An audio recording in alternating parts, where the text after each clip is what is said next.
अब हम बात करते हैं परिधीय तंत्रिका तंत्र या स्वायत्त तंत्रिका तंत्र की। ये परिधीय तंत्रिका तंत्र क्या है और कैसे कार्य करता है, इसकी बात समझ लेते हैं। मैंने आपको परिधीय तंत्रिका तंत्र के बारे में बताया। शब्द पर ध्यान दीजिए।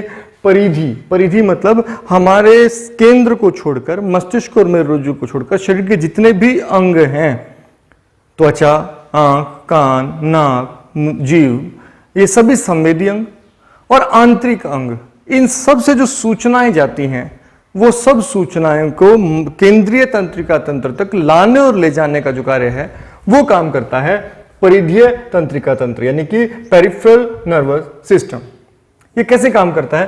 पेरिफेरल तंत्रिका तंत्र में तंत्रिकाओं का एक जाल सा होता है जो सूचनाएं ग्रहण करता है और सूचनाओं को प्रभावित अंगों को भेजता है। मस्तिष्क और मेरुरज्जु यानी कि सीएनएस, केंद्रीय तंत्रिका तंत्र को छोड़कर शरीर के सभी तंत्रिकाएं परिधीय तंत्रिका तंत्र बनाती हैं। तो अगर हम मस्तिष्क और मेरुरज्जु, इन दो जो कि केंद्रीय तंत्रिका तंत्र का भाग हैं, इनको छोड़ दें, बाकी जितनी भी तंत्रिकाएं शरीर में हैं उन सभी को हम परिधीय तंत्रिका तंत्र में लेते हैं। ये तंत्रिकाएं पूरे शरीर में विद्यमान होती हैं, जैसे कि त्वचा, मांसपेशियां और आंतरिक जितने हमारे अंग हैं उन सभी में विद्यमान होती है। ये सभी सीएनएस में प्रवेश करती हैं, यानी कि सभी की सभी केंद्रीय तंत्रिका तंत्र के साथ जुड़ जाती हैं और केंद्रीय तंत्रिका तंत्र को प्रत्येक समय सूचित रखती हैं क्या हो रहा है पूरे शरीर में विभिन्न हिस्सों में। इसकी सूचनाएं केंद्रीय तंत्रिका तंत्र को परिधीय तंत्रिका तंत्र की तंत्रिकाएं देती हैं और ये शरीर के सभी अंगों का सीएनएस से संपर्क बनाए रखती हैं। इस कार्य में 3 तरह की तंत्रिकाएं सम्मिलित हैं। तो केंद्रीय तंत्रिका तंत्र के साथ संबंध बनाने वाली तंत्रिकाएं जो है वो 3 तरह की होती है। इसमें एक संवेदी तंत्रिकाएं जो संवेदनाएं अंगों से ग्रहण करके केंद्रीय तंत्रिका तंत्र को भेजती हैं।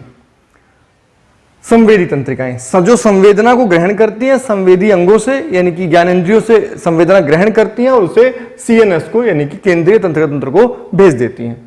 दूसरी है प्रेरक तंत्रिकाएं। ये जो केंद्रीय तंत्रिका तंत्र से जो आदेश आता है कार्यकारी अंगों के लिए, उसे ये केंद्रीय तंत्रिका तंत्र से लाती हैं और कार्यकारी अंग को भेज देती हैं। तो प्रेरक कोशिकाएं जो प्रेरणा लाती हैं क्या करना है, ये आदेश केंद्रीय तंत्रिका तंत्र से लाकर कोशिकाओं को या कार्यकारी अंगों को या मांसपेशियों को दे देती हैं। इसके साथ कुछ है मिश्रित तंत्रिकाएं। ये जो आवश्यकता पड़ने पर प्रेरक तंत्रिकाएं और संवेदी तंत्रिका दोनों कार्य कर रही हैं, इन्हें हम मिश्रित तंत्रिकाएं कहते हैं। तो ये तीन तरह की तंत्रिकाएं हमारे पूरे शरीर में फैली हैं। ये केंद्रीय तंत्रिका तंत्र के साथ सामंजस्य बिठाते हुए सूचनाओं का आदान प्रदान करती हैं और शरीर को, पूरे शरीर को केंद्रीय तंत्रिका तंत्र से जोड़ते हैं। क्योंकि यह पूरे शरीर में फैली है इसीलिए इसका नाम हमने रखा परिधीय तंत्रिका तंत्र। इसके बाद हम पढ़ते हैं स्वायत्त तंत्रिका तंत्र के बारे में। जैसा कि शब्द बता रहा है, स्वायत्त, स्वयं काम करने वाला, जो अपने आप ऑटोमेटिक सिस्टम है, ऑटोनोमिक नर्वस सिस्टम इसको बोलते हैं। तो ऑटोनोमिक नर्वस सिस्टम जो स्वयं ही काम करता रहता है उसे स्वायत्त तंत्रिका तंत्र कहते हैं। यह आंतरिक अंगों जैसे कि हृदय, रक्तवाहिनी तथा ग्रंथियों की कार्यप्रणाली को एक अलग विशेष प्रकार की तंत्रिकाएं नियंत्रित करती हैं, जिसे स्वायत्त तंत्रिका तंत्र कहते हैं। तो स्वायत्त तंत्रिका तंत्र क्या है? एक ऐसा तंत्र जो आंतरिक अंगों जैसे कि हृदय, रक्तवाहिनी, ग्रंथि की कार्यप्रणाली को नियंत्रित करता है अलग से। ये इसे 2 भागों में विभक्त करते हैं, एक अनुकंपी, एक परानुकंपी। अनुकंपी तंत्रिका तंत्र और परानुकंपी तंत्रिका तंत्र, स्वायत्त तंत्रिका तंत्र के हम 2 भाग मानते हैं। अब इनमें आप ध्यान से अगर समझें तो यहां कुछ एग्जाम्पल द्वारा हम समझ रहे हैं। एक है अनुकंपी जो एक कार्य को करेगा, परानुकंपी जो उसका विपरीत कर देगा। यानी कि अगर एक ने हृदय की धड़कन को बढ़ा दिया तो दूसरी तंत्रिका तंत्र ध्वनि को, हृदय की धड़कन को कम कर देगा, स्पीड को स्लो कर देगा। तो ये जो तंत्रिका तंत्र है ये स्वायत्त स्वतः ही काम करता रहता है और बहुत से अंगों को नियंत्रित करता है। इसे कुछ उदाहरण मैं आपको यहां दिखा रहा हूं। तो हम यहां बात करेंगे अनुकंपी तंत्रिका तंत्र और परानुकंपी तंत्रिका तंत्र की। तो सबसे पहले हम आंख के बारे में देखते हैं। तो आंख में क्या करता है अनुकंपी? यह पुतली को फैला देता है, आंख की पुतली को फैला देता है। जबकि दूसरा क्या करता है? यह पुतली को सिकोड़ता है। अगर इस तरह हृदय की बात करें तो हृदय क्या करता है?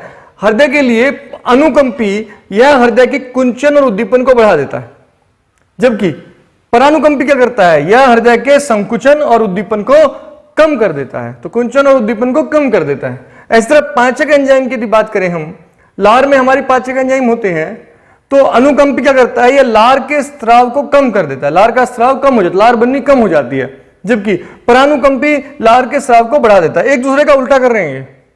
मूत्राशय, अब मूत्राशय पर अनुकंपी क्या करता है? यह मूत्राशय को विसरित कर देता है, फैला देता है, जबकि परानुकंपी क्या करता है? यह मूत्राशय को सिकोड़ता है। इसी प्रकार से यदि हम बात करें श्वास नली की, तो श्वास नली को, यह श्वास नली को फैलाता है। अनुकंपी श्वास नली को फैलाता है, जबकि परानुकंपी यह श्वास नली को सिकोड़ता है। और इसी प्रकार से जनन अंग, यदि हम जनन अंगों के बारे में देखें तो अनुकंपी क्या करता है? यह जनन अंग में उत्तेजना को रोकता है, जनन अंग में उत्तेजना को रोकता है, जबकि परानुकंपी क्या करता है? यह जनन अंगों में उत्तेजना को उत्पन्न करता है, पैदा कर देता है। तो स्वायत्त तंत्रिका तंत्र जो स्वयं चल रहा है, ऑटोनॉमिक है, अपने आप काम कर रहा है। दूसरा इसके लिए क्या हो रहा है कि इसके दो भाग हम कर रहे हैं, एक अनुकंपी एक परानुकंपी। ये मैंने कुछ उदाहरण लिए हैं, इसी तरह के बहुत से काम ये स्वायत्त तंत्रिका तंत्र करता है। तो हमने यहां स्वायत्त तंत्रिका तंत्र के बारे में पढ़ा, लेकिन क्या सारे काम सिर्फ तंत्रिकाओं द्वारा हो जाते हैं? ऐसा नहीं, सभी काम तंत्रिकाओं द्वारा नहीं हो जाते, क्योंकि तंत्रिकाएं हमारे शरीर के बहुत से भागों से जुड़ी हैं, पर शरीर की हर कोशिका से जुड़ी हुई नहीं है। तो क्योंकि वो हर कोशिका से जुड़ी हुई नहीं है, तो हमें कुछ ऐसा तरीका भी खोजना था, ऐसा तरीका हमारे शरीर को चाहिए था, एक ऐसा मार्ग चाहिए था जिससे हर कोशिका तक संदेश को भेजा जा सके, और ये मार्ग है हार्मोन। तो अगली वीडियो में हम जानेंगे हार्मोन्स के बारे में, ये क्यों बनते हैं और इनके क्या क्या कार्य हैं, कहां बनते हैं और कैसे कार्य करते हैं। तो अगली वीडियो में हार्मोन के बारे में। तब तक आप इस तंत्रिका तंत्र को बहुत अच्छे से अभ्यास कर लें, समझ लें।